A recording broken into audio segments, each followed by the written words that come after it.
Hi, this is Jamie Banzoff, and I'm going to be talking to you about the new museum. A little bit about myself. I teach high school. Specifically, I teach Art 1, ceramics, AP art, and photography.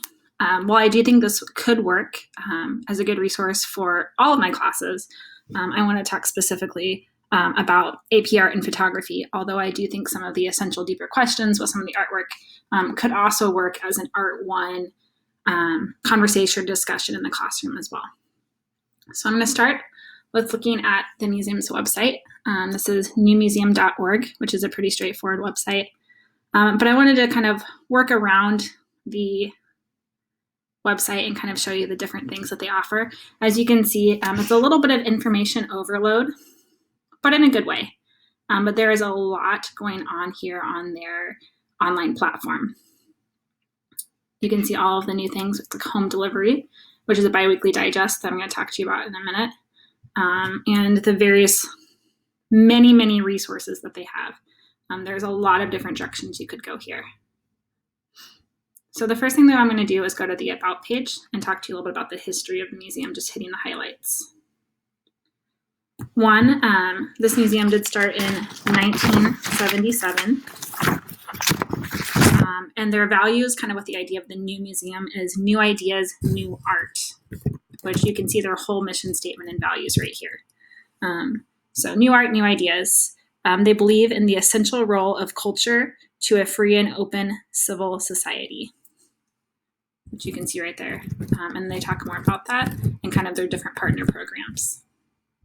So with that, a bit of the history of the museum. This museum is relatively new as far as museums go. It started in 1977, and it was started by director Marcia Tucker. Their focus was they wanted to focus on new work by living artists and focus on contemporary art, specifically contemporary art in New York, kind of focusing on art since World War II. You can read a lot about this here and their beginnings. But the new museum felt like the care given to older established art was not given to new work, which is definitely something that we've been addressing in our class. So their goal was to broaden the dialogue between the artist and the public, and all exhibits from the very beginning are cataloged and documented, which is great because when you look at exhibits and past exhibits, they have resources there from the very beginning of their museum's history. The new museum has a reputation for engaging with postmodernism and critical theory.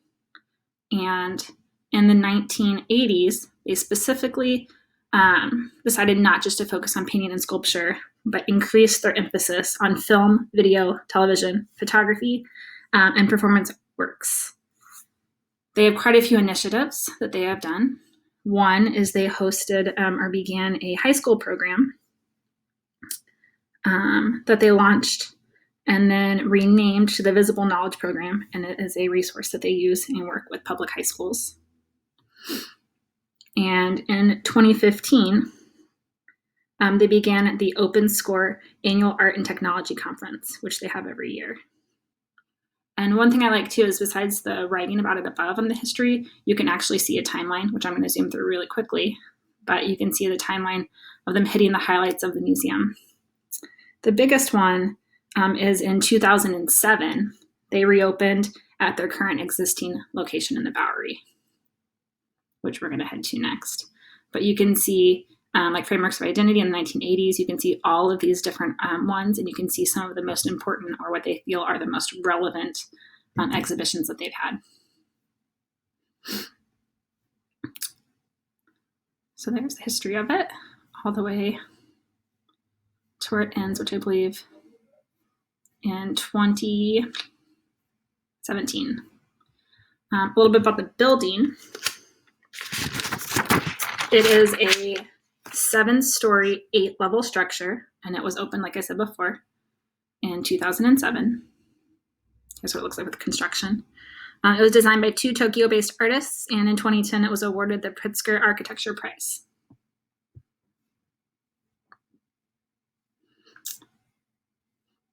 And you can see they used a lot of different materials to create the museum that has a white base but kind of glows from the inside.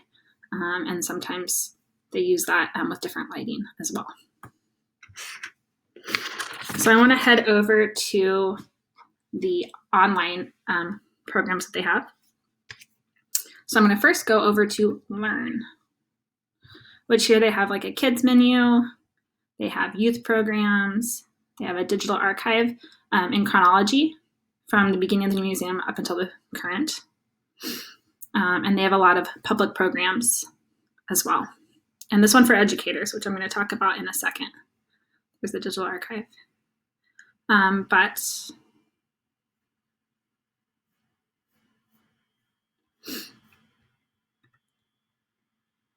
we're going to head over to initiatives and then go back specifically talking about the educator resources. So here's a lot of the initiatives they are doing right now. One of them is New Ink, which is right here, which is the shared workspace professional development program between areas of technology, art, and design. Another one is Idea City, which is a collaborative civic and creative platform. But all of these, bedtime stories, screen series online, the partnership with Apple, and Rhizome, are ones that you can actually get the highlights of in an email called Home Delivery. So I wanted to click over to that. So if you sign up for it, you get this home delivery bi-weekly, and it'll kind of take the highlights of what they're doing this week. So there's one talking about creating in a post-COVID world, which is an essay and then highlights quite a few New Ink members and artists. You can see their VR, you can see what's going on in their screen series online. And so this email kind of hits the highlights of what's going on in their various initiatives. The other one that I found extremely useful was heading back to Learn and going to Educators. So if you go here, you'll see the different programs for educators, different things they have going on. And what I found extremely helpful was right here, getting their free lesson plans. So you can get an email from them, and then right here too, you can download or print the full guide. This one is currently on their exhibit on Jordan Castile Within Reach, which is the first one that I'm going to talk about. So I'm going to show you the exhibit, and then I'm going to talk to you about the resources and lesson plans they already have for you, and then talk to you about other ways I would adapt things. So going over to exhibitions. So the Jordan Castile Within Reach. And this is another thing I like, is that their website seems very, very user-friendly on the digital platform. So I've seen quite a few websites that I've went to, like most recently the Scholastics one, but also even a few museums in Italy that I've looked at where they have this clicker to go through the exhibit, but it feels really hard to navigate. So this one I quite like, because you can go and you can see the rooms, you can click on one artwork, you can see the titles, but it kind of lets you go through in a way to me that felt more easy to understand.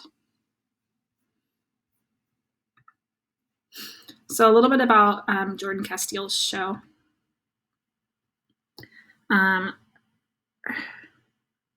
show, I think this would be a good lesson to adapt for either Art 1 or AP Art, but she does large-scale paintings that are portraying people and communities in which the artist lives and works. She wants to challenge the conventional depictions of Blackness. So when you go over to the Educator Guide, first off, they give it to you in PDF, which is nice.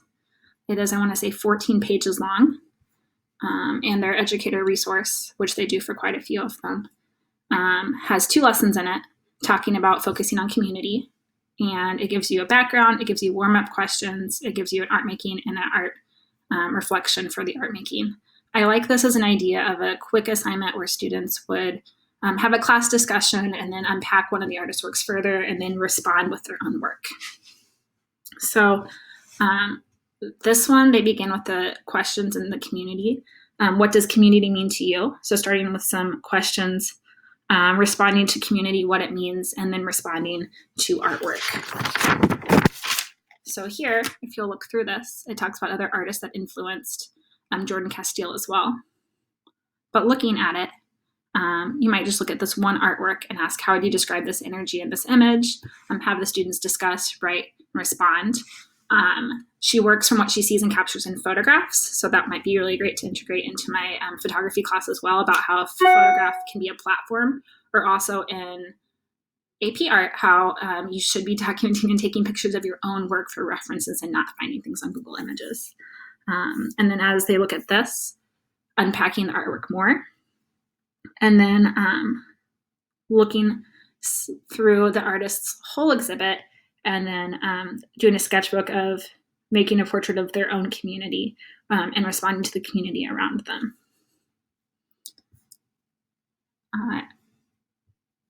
I am going to share this resource with you because I do think it's excellent. I think it does a really good job of asking deeper level essential questions and questions that would make the student think further.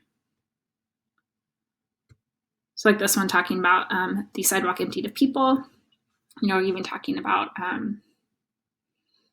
Hockney or other artists that do that as well, and making parallels there. It might be something where I give the students a parallel, but then have them find other artists too. And also talking about how we might make a difference, and how we might make a difference within our own community, which I think is extremely important and relevant. So this is one of the resources that they give you as an educator guide, which I think is fantastic.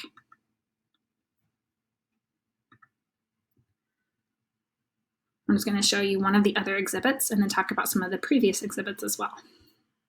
So going back up to exhibits. This is another piece that is on display right now, an exhibit, Peter Saul, Crime and Punishment. And so what I've noticed a lot about the new museum too is the exhibitions are a artist retrospective or series of art, rather than just being a gallery that has one work by each artist. Everything in here switches out, and everything in here is kind of seen as a exhibition show or retrospective. I really, really like this museum for my AP Art students when they are kind of trying to decide their sustained investigations. I think this is an excellent resource for them to look at, to find an artist who does a series and talk about how they have that one overarching goal or one overarching artist statement, and then how that's depicted in all of their artwork. So even looking at Peter Saul's, if I'm just looking at it from a series point of view, the content of each artwork is different, but when I look at it, they all look related and look as an overarching series, which is something that many of my students have not done before they get to AP Art. They might do that in photography class. We'll do that where we'll do a shoot and then they have to edit 5 images at a time. But in a lot of the classes, you just do one assignment and then you move on to another thing. So you don't think of work as a body of work. So having resources for my students, especially my AP students when they are starting out, to see of artists that do an entire exhibition, an entire series, I think has a lot of value. So this is, like I said before, Peter Saul, Crime and Punishment. And he's using surrealism, history painting, vernacular illustration, and real-life shock and horror of current events in a way that is in a pop art perspective. So this might be another one where students would read about it and then they'd pick one artwork and respond to it, or they would also look at it as a body of work and respond to it as a body of work, is what is the artist's overall message. So I'm going to show you another worksheet that I have that I think would be a great resource for this as well. So here's another resource I have that I created specifically for photography class, but I think it would also work well for my AP Art class, where they are just finding one work of art to analyze. So taking one artwork and looking at it. Oftentimes I have my students do this where they don't read anything about the artist and they kind of write down their first impressions and why they think that, as far as process and material and intent and message. And then going to the content and the context, looking at the formal qualities, the process, the mood, and the connections. So this would be a student analyzing the artwork, without knowing anything about the artist yet. So this would be step one, is kind of using this. I like having a worksheet like this that walks them through it, so they're not just looking at an artwork and saying, it uses, blue color and it has contrast and really basic things, without actually going further and thinking about the overall context, content, mood, and connections to it. And then my next worksheet, I'm also going to post these as well on my presentation, is the artist research. So taking this and thinking about the artist, and then doing more research from other artists, kind of collecting things and doing a little bit more unpacking it. So these are both just guides for further research for them to better understand an artist's work, and then for them to in turn think about ways that might inspire their own artwork. So looking at the artist as far as their entire series goes, making sketches from it, looking at it as far as their color, style, and process, and then analyzing it. Okay, going back over here. I really like too that this museum seems to focus on a lot of different content and media, and all of them really do seem to have an overarching, deeper meaning behind them, which I think is really great for high school students. So another part I wanted to show you is going to the past, and you can see all the recently exhibited shows, which I also think is great. So you can look here. Quite a few of them are video. There are sculpture. There's just a very diverse myriad of things. And when you are to click on one, it shows the show. It shows the artist statement and kind of the overall purpose of the exhibition, which I think is great information for the students. And then even before everything has been going online recently, they have a great resource where you can see the show. I really like that you can seem to see the scale and 3D and vastness of the show without going there. That was something that I was very impressed with this new museum, is how extensive their online programming is and how extensive each exhibit, even from the past, is. So they can look at it. Yet again, I think this is great if I have a student who is thinking about a certain either material or media in AP art, or looking at a certain theme or idea or concept. So for this one example, talking about the intersection of global capitalism, nationalism, and humanitarian crises around the world, if that was something that they were interested in exploring further, and something more with a social justice slant, which I personally think is great. I love when students have personal connections with the art, but also when they have these overarching big ideas that they're trying to get through. I think something like this would be a great resource for them to look at if they're wanting to do sculpture, if they're wanting to do photography, if they're wanting to do painting. Each different artist has that series and has their process. So I love that they not only show their current exhibits, but all their past work is there as well. If I was to teach a younger class something like this, bedtime stories might be interesting as well, and this online screen series. So there are a lot more things here that you can unpack. I just wanted to go further into how I could potentially use this for my classroom. Augmented reality, and all these collaborative, civic, and creative platforms I think are excellent resources as we start to unpack some of the bigger issues that our students might want to work on. So yet again, this resource I think I would use mostly for my photography and AP art classes. However, doing a really quick conversation with Art One where they're taking a look at one work of art, for example, one of Jordan Casteel's pieces, and unpacking it and having a classroom dialogue and then responding to it, I think is an excellent resource as well. All right, I will include both of those resources that I just talked about, and I hope that you learned a little bit more about this new museum, because as somebody who has been to New York many times, I've never visited this one, and this has definitely piqued my interest as far as this museum as a resource in my classroom and as a place that I hope to someday actually see in person.